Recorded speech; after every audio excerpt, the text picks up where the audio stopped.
Gênesis no Lar. Mais um evangelho no coração.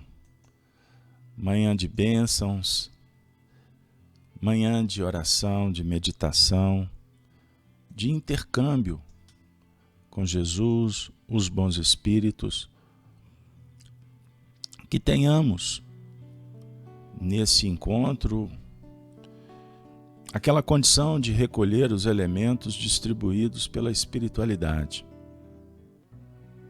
rogando que os bons amigos possam abençoar os nossos lares familiares, entes queridos que se encontram em provas, expiações, toda a humanidade, que possa o nosso ambiente ser magnetizado com a luz do Cristo, mas também daqui possam partir luzes, bênçãos, para todos que estão hospitalizados em situações difíceis pelo mundo. Que nós possamos atingir, ao final do trabalho, revigorados e motivados para a prática do bem.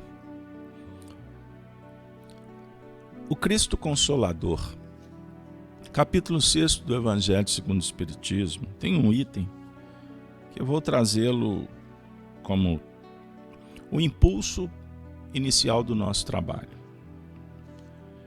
Intitulado Advento do Espírito de Verdade.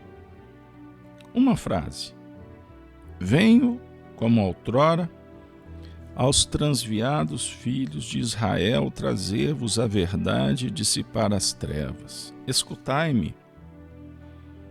O Espiritismo, como fez antigamente a minha palavra, tem de lembrar aos incrédulos que acima deles reina a imutável verdade, o Deus bom, o Deus grande, que faz germinem as plantas e se levantem as ondas. Revelei a doutrina divinal. Olha que beleza. Então eu gostaria de dizer para vocês que o nosso encontro é um advento. É mais um advento do Espírito de Verdade. Por isso, eu conclamo a valorização da oportunidade, para que a gente possa ir construindo uma nova era, uma nova condição, qualificada, é óbvio, para uma vida digna. Tenhamos coragem, fé, esperança e boa vontade para esse advento. O tema de hoje, lembrando que nós iniciamos a nossa atividade sempre às 7h07 para o grupo e depois disponibilizada em nosso canal Gênesis. E hoje é dia 7/7. Quantos setes, não é mesmo? E o encontro é de número 371. Então vamos ver que 7 é esse que apresenta uma semana, um ciclo, uma oportunidade, uma era muito especial para a gente. Nós temos trabalhado com o livro A Gênesis, os milagres e as predições segundo o Espiritismo, e Allan Kardec tem nos auxiliado muitíssimo. O item Sinais dos Tempos, dentro do capítulo 18, os tempos são chegados. Vejam bem, hoje nós vamos trabalhar dando continuidade ao processo da evolução do próprio texto e da evolução da humanidade, uma vez que os espíritos têm informado, como a gente inicia sempre, não é? Com aquela frase do item primeiro, que em todos os lugares que os tempos marcados por Deus chegaram, quando grandes eventos serão realizados para a regeneração da humanidade. Pois bem, amigos, hoje nós vamos trabalhar com o item 23. Olha que legal.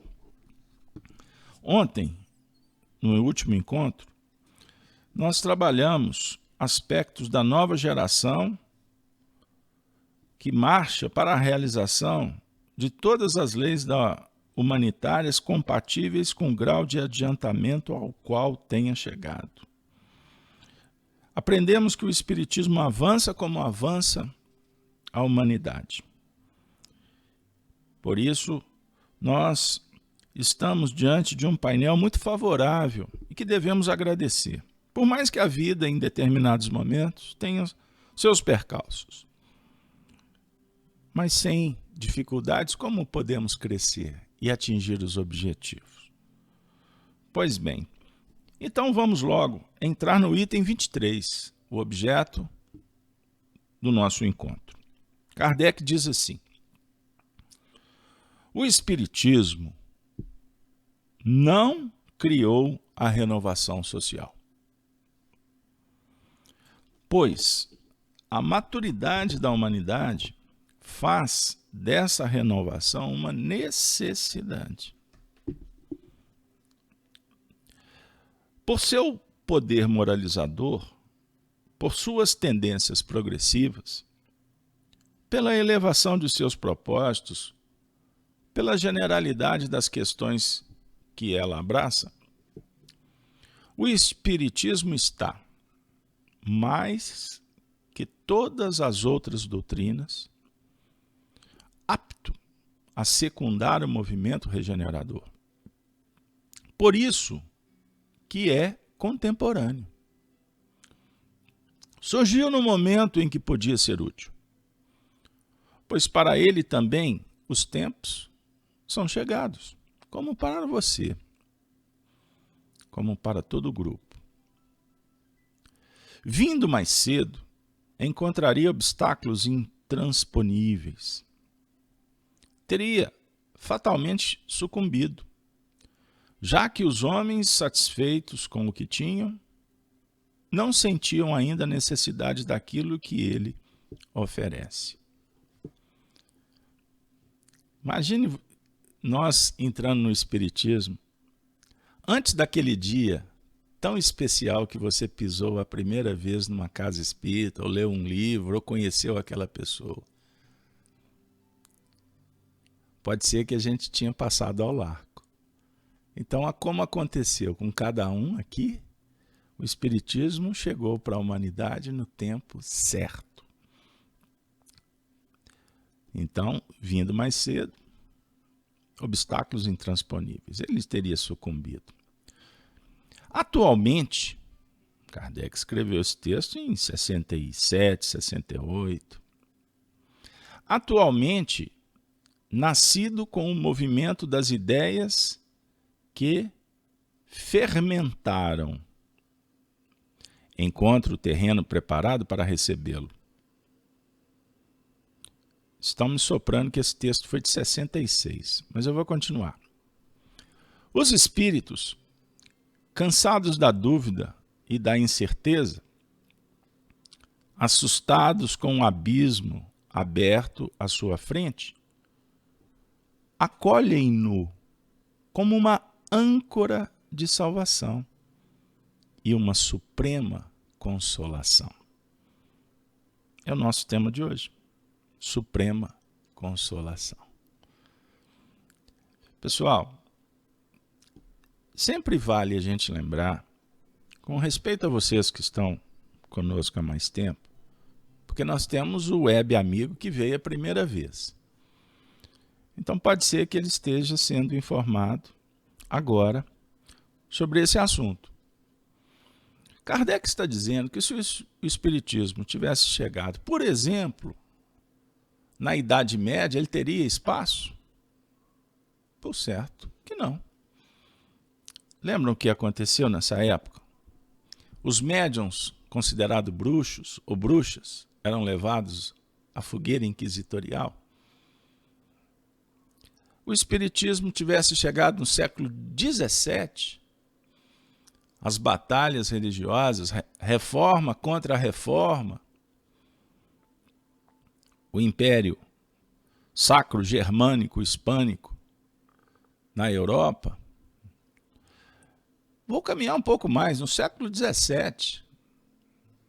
Não.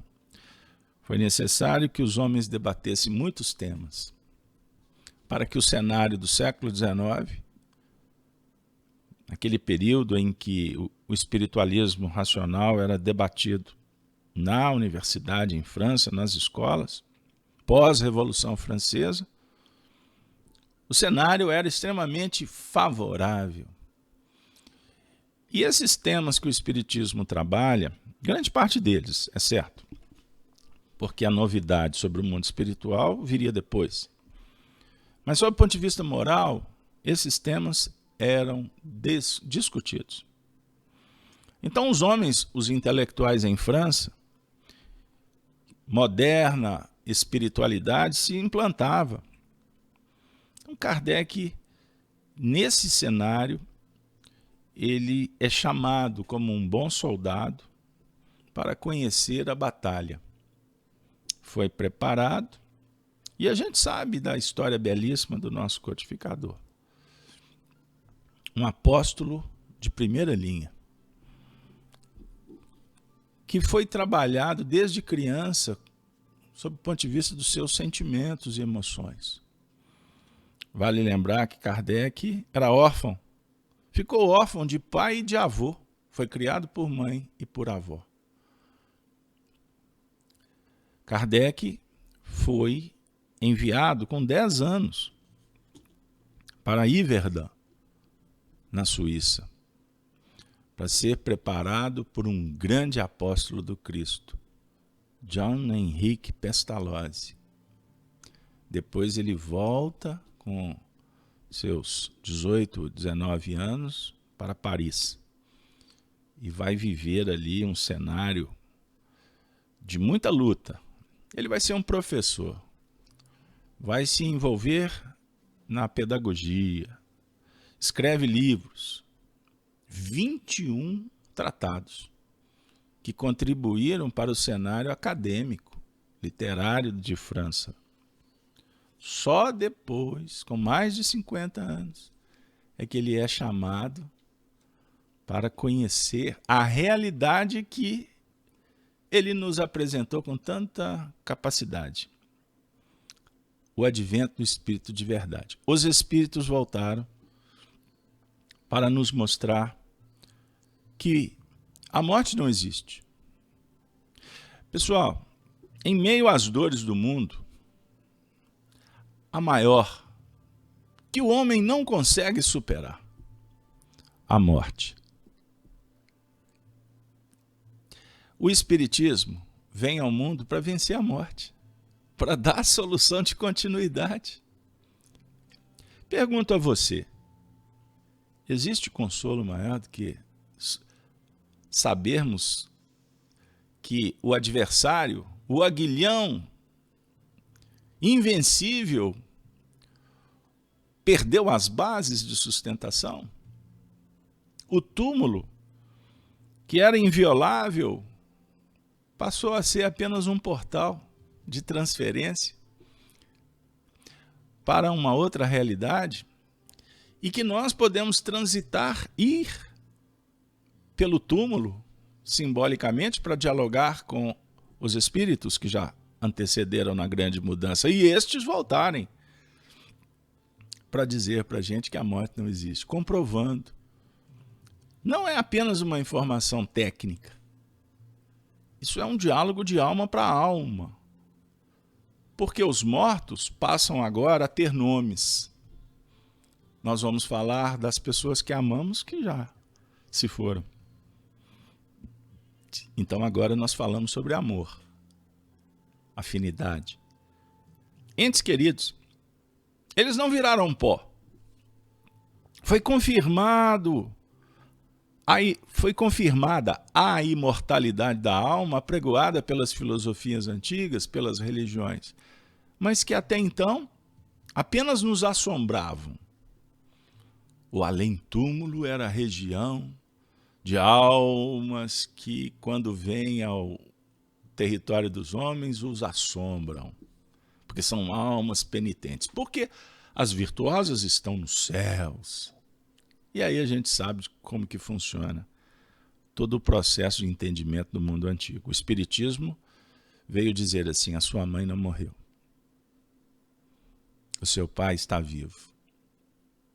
Seu filho, sua esposa, seu amigo do peito, ele é uma alma que pulsa. É um coração, não. É uma alma que vibra, que pensa, que sente e que está em algum lugar. E observem bem que legal, o Espiritismo nos informa que se você pensar nestes que partiram, o pensamento viaja entre mundos ou intermundos. Nos aproximamos, dialogamos. Os espíritos sentem quando endereçamos um sentimento, um pensamento para eles. Isso, inclusive, traz uma teoria moral. Dialoga com responsabilidade, a definir que o que nós pensamos e sentimos, nós somos responsáveis. Então, o que estamos gestando na nossa intimidade com relação aos espíritos? Bem-aventurado quem lembra com saudade e endereça a paz. Sofre quem está estagiando no apego, no desespero. Na calúnia, na difamação, imagine. O indivíduo está do lado de lá e nós aqui, maldizendo, apontando erros, equívocos, uma vez que eles são, como nós outros, aprendizes. Com qual direito? Do julgamento. Opa, então o Espiritismo está falando que nós temos responsabilidade até com o que nós produzimos nessa relação com os espíritos. Mas nos consola quando somos informados pelo Espiritismo que no mundo espiritual existem espíritos evoluídos, muito mais do que a humanidade terrena, que vêm ao nosso encontro para nos socorrer, amparar e ensinar lições que nos libertam. E que vão dizer assim, como nós temos ouvido dos amigos, que eles, quando chegam do lado de lá, eles têm que se adaptar a uma nova vida. E os preconceitos, os hábitos, as imperfeições humanas são levadas para o lado de lá. Então, um dos maiores desafios do espírito é se adaptar a uma vida em que ele não tem mais as posses da terra. Ele não tem mais casa, ele não tem mais carro, ele não tem mais empregada, ele não tem mais funcionário, ele não tem mais ninguém para dominar, para mandar. Pegaram aí? Como que o assunto fica complexo? Ele não tem mais a dependência. Sabe aquela pessoa que faz tudo por ele? Não tem mais. Sabe aqueles movimentos nossos, das opiniões, das afirmativas, dos enquistamentos, das cristalizações na relação? Pois bem, no mundo espiritual, amigo, não tem espaço para você ficar discutindo se é do lado de lá ou do lado de cá. Preferências. Porque lá tudo se iguala. Os grupos se reúnem por afinidade, está certo? Sintonia. Então nós vamos nos reunir com aqueles que trazemos para juntos. Espíritos, que nos relacionamos com eles, eles nos esperam quando nós formos para lá. Então o indivíduo que está aqui na Terra prejudicando alguém, ele está trazendo companhias espirituais, que depois ficam assim, opa, agora chegou a sua vez, venha para o nosso meio. Só que costuma chegar do lado de lá não como alguém que será felicitado, mas cobrado. Mas eu fiz o que vocês queriam. Pois bem, então agora você vai sofrer o que nós sofremos aqui. São diálogos que acontecem por aí, no mundo da verdade. Emmanuel usa uma expressão belíssima e ao mesmo tempo muito forte, que a morte é a grande niveladora, que coloca tudo nos seus devidos lugares. Então não tem espaço mais para política rasteira, fazer negociação na surdina. Compreenderam? Porque sabe aquela história que você faz alguma coisa errada e fica atrás da pilastra para ver se tem alguém olhando? Do lado de lá não tem pilastra. Fez, virou manchete. Está registrado. E a gente vai responder por isso. Aí nós vamos pagar? Não, você vai recolher. Eu vi uma frase que chegou nas redes sociais, não sei se foi ontem, antes de ontem, que disse, até citando um autor famoso, mas agora me esqueço, a autoria. E isso é lamentável, já que eu vou citar o pensamento. Nós temos que dar fonte. Quando você vê uma frase assim, Chico Xavier, assim, aonde que está isso? Se não tem a fonte, meu amigo, não compartilha, vou te dar essa dica. Porque o povo coloca coisa na boca do Chico que não é do Chico. Né? E faz até por boas intenções. Mas não se dão ao trabalho de dar a César o que é de César, a Deus o que é de Deus. Mas a frase diz assim, que a vida é colher o que semeamos o tempo todo. Isso se resume à vida. Bom, é óbvio que é uma frase limitada, que a vida não se resume só a recolher o que colheu, o que semeou. A vida dialoga com outros assuntos mais complexos, como a produção. Você pode produzir mentalmente e não pode semear. Você pode filtrar. Você é uma alma que existe. E a sua vida se qualifica quando você consegue compreender a razão, o porquê, a essência, a alma das coisas. E, naturalmente, nós seremos chamados para verificar, dentro dos valores, a beleza que está por trás de cada coisa. E não a beleza estética que é valorizada aí fora, que nem sempre representa o que está dentro. Então nós vamos aprendendo a mergulhar, mergulhar, mergulhar, mergulhar dentro. E olha, gente, tem muita camada na nossa intimidade para ser retirada, para a gente chegar na essência.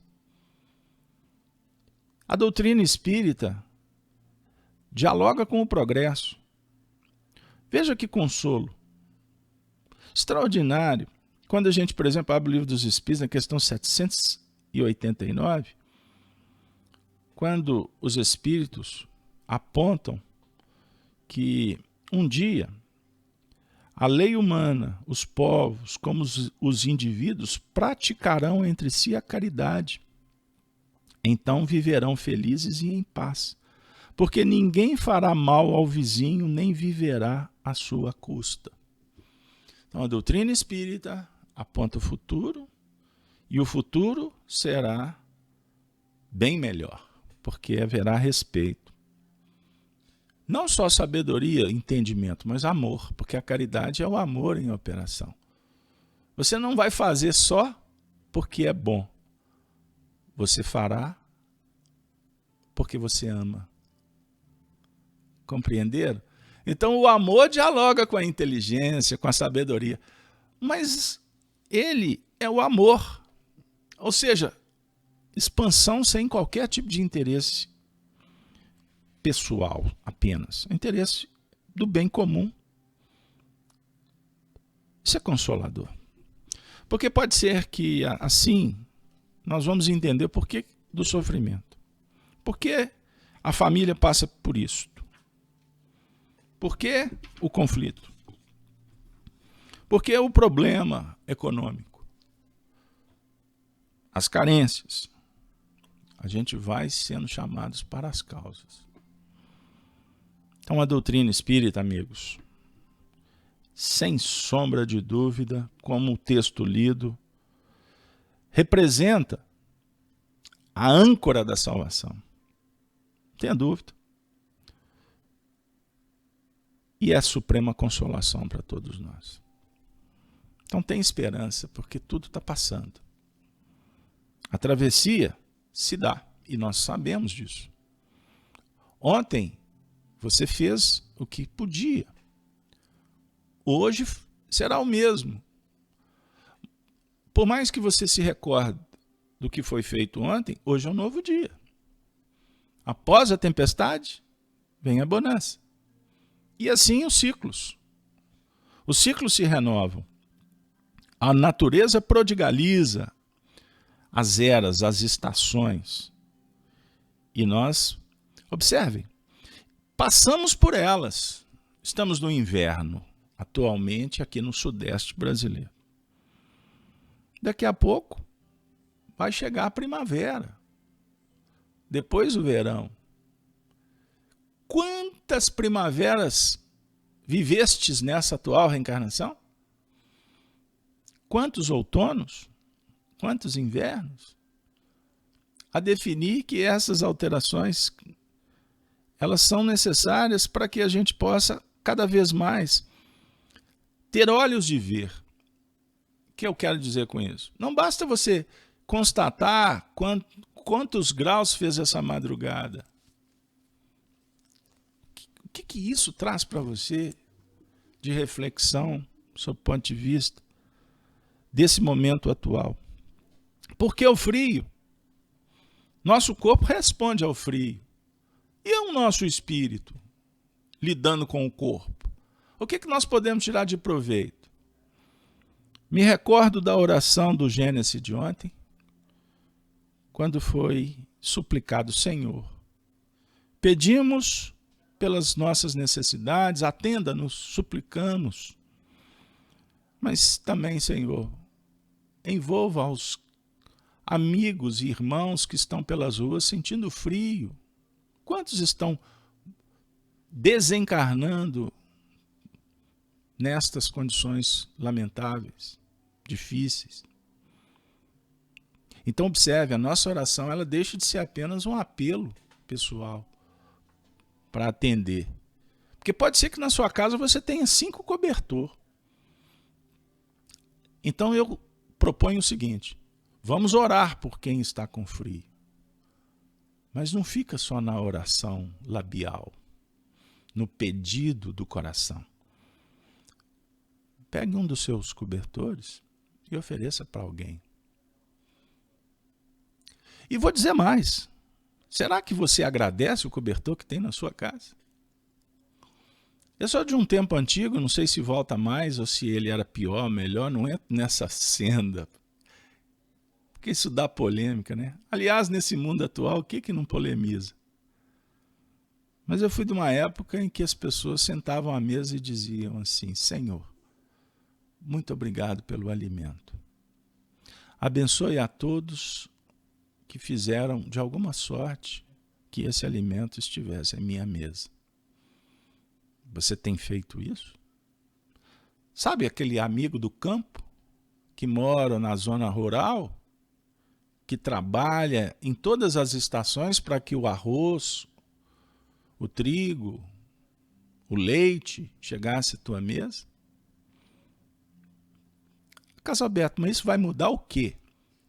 Um adolescente me perguntou: uma oração pode mudar as coisas importantes do mundo? Eu não acredito nisso. Aí é lógico que a gente tem que adequar o discurso e dizer assim: quando oramos pela paz no mundo, de alguma forma nós estamos atingindo os objetivos, sim. Porque no mínimo a oração é do coração. E eu estou buscando a pacificação. Imaginem bilhões de pessoas fazendo o mesmo. O mundo pacificará. Então, quando eu oro por alguém, de alguma forma eu estou me candidatando para servir. Do mesmo jeito que eles me servem. E você que está na capital, na internet, assistindo Gênesis no Lar, passando, vencendo inclusive a pandemia, porque já tem uma vacina, ou já tem um recurso para um tratamento imediato, enfim, saiba que na zona rural, no interior, não é isso. Milhões de pessoas estão sofrendo.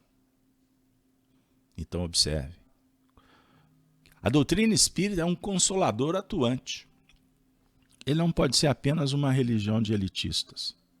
Aliás, o Chico Xavier sempre se preocupou e alertava os espíritas: cuidado. Porque essa preocupação também foi do Kardec, e o Chico aprendeu com Kardec. Não foi à toa que ele escreveu o Evangelho segundo o Espiritismo num ambiente de profunda sensibilidade. Pois bem, amigos, o Espiritismo é a suprema consolação. Emmanuel chega no nosso ambiente com a página intitulada Auxiliar. E ele vai fazer um comentário sobre uma das mais conhecidas e belas passagens do Evangelho, a parábola do semeador. Por exemplo, da citação de Mateus 13:3. Eis que o semeador saiu a semear. E Emmanuel sugere que reflitamos sobre o capítulo 17 do Evangelho segundo o Espiritismo, no item 10, com a seguinte expressão: a perfeição está toda, como disse o Cristo, na prática da caridade absoluta. Mas os deveres da caridade alcançam todas as posições sociais, desde o menor até o maior. Auxiliar, amparar, consolar, instruir. Para isso, não aguardes o favor das circunstâncias. Jesus foi claro no ensinamento. Puxa, e foi mesmo, hein, pessoal? Jesus foi claro no ensinamento. O semeador da parábola não esperou chamado algum. Largou simplesmente as conveniências de si mesmo e saiu para ajudar. O mestre não se reporta a leiras adubadas ou a talhões escolhidos. Não menciona temperaturas ou climas. Não diz se o cultivador era proprietário ou rendeiro. Se moço no impulso ou amadurecido na experiência. Se detinha saúde ou se carregava o ônus da enfermidade. Destaca somente que ele partiu a semear. Puxa, o Emmanuel nos leva a cada região espiritual magnânima, não é mesmo? Partiu a semear. Isso encaixa no cenário que você se encontra? Velho, moço, com saúde, com doença, com dinheiro, sem dinheiro, bonito, feio, rico, pobre, no Sudeste, no Nordeste, casado, solteiro, viúvo, tico-tico no fubá. Não, Casabete, isso é antigo. Nada disso. Saiu a semear. Por outro lado, Jesus não informa se o homem do campo recebeu qualquer recomendação acerca de pântanos ou desertos, pedreiras ou espinheirais, que devesse evitar. Já imaginou? O indivíduo forma médico. Olha, o ambiente do hospital é assim. Não. Porque senão o médico não entra no hospital, ele vai evitar, não vai? Só para dar um exemplo do médico. Ô papai, mamãe, se tiver filho vai ser assim. Não tem filho. Esclarece que o tarefeiro plantou sempre e que a penúria ou o insucesso do serviço foi problema do solo beneficiado e não dos braços que se propunham a enriquecê-lo. Gente, meu Deus. Saibamos assim esquecer-nos para servir. Não importa venhamos a esbarrar com respostas deficientes da gleba do espírito, às vezes desfigurada ou prejudicada pela urze da incompreensão, ou pelo cascalho da ignorância.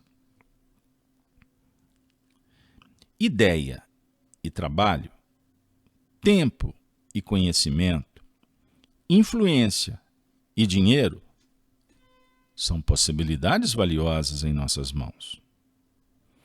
Todos podemos espalhá-las por sementes de amor e luz. O essencial, porém, será desfazer o apego excessivo às nossas comodidades, aprendendo a sair para semear, vencendo os limites, as barreiras, a começar pela ignorância, que é delimitadora. Quando você tiver dúvida sobre determinados temas do dia a dia, você recorre, como eu, a um cenário tecnológico que nos dá muitas informações, não é mesmo? Você quer comprar um equipamento. Preciso de um equipamento. Daqui a pouco a internet te responde. Tem esse, tem aquele outro. Aí você, né, que é um bom mineiro, que toma mingau pelas beiradas, não acredita em tudo. Então você vai lá, pesquisa com calma, etc. Aí você vai verificar se tem um recurso. Aí depois você faz o investimento. Não é assim? Nós estamos procurando tirar a camada do eu, ou as camadas, que são muitas, para chegar na essência, mergulhando dentro. Dentro de nós mesmos, precisamos de ter olhos de ver. Olhos de ver não significa ter apenas olhos, mas ter os olhos do querer ver. Força de vontade para tirar as lições e vencer a si mesmo, dando passos com segurança, com coragem, com perseverança e com constância. E com humildade para pedir ajuda sempre que apertar o play do software da caminhada. Como fazemos todas as manhãs. Senhor, abençoe o nosso dia. Nós te pedimos inspiração, mas te pedimos também auxílio para que a bondade jamais fique de lado. Porque quando unimos bondade com inteligência, por certo as nossas escolhas serão mais qualificadas e a nossa caminhada mais segura. Sair sempre para semear. Pessoal, não foi à toa que essa parábola viajou pelo tempo, venceu barreiras, foi interpretada, debatida por tanta gente capacitada, e ela agora nos visita. Gênesis no lar. Que a gente possa gerar o bem. E já temos elementos suficientes que garantem que a pesquisa foi bem feita. E Jesus deu todas as dicas. Agora é contigo. Advento do Espírito de Verdade, portanto, dialoga nesse momento final do encontro, sem dúvida alguma, com o tema. Eis a suprema consolação, pois fazendo bem, a vida vai te devolver tudo que semeastes em dobro, pois o bem é multiplicado pela bondade divina e pela misericórdia, que jamais nos situa uns à frente dos outros sem finalidade, para que o progresso se estabeleça. E com amor, progresso em definitivo nos domínios do coração. Muito obrigado a você que esteve conosco, aos bons espíritos que mais uma vez, eu costumo brincar dizendo, nos colocam no colo, nos embalam como uma mãe carinhosa, presente, passam a mão no nosso rosto, dão um beijo e dizem assim, agora é contigo, meu filho. Agora é com você, minha filha. Siga em frente, pois a vitória depende do esforço, da luta, do trabalho, que só traz benefícios. O trabalho no bem. Ave Cristo é a saudação dos cristãos dos primeiros tempos, e assim nós vamos desejando para você um bom dia, nos despedir, convidando para que amanhã a gente possa novamente nos reunirmos para trabalhar esta mensagem consoladora do Espiritismo com Jesus. Muito obrigado, que Deus abençoe a sua família.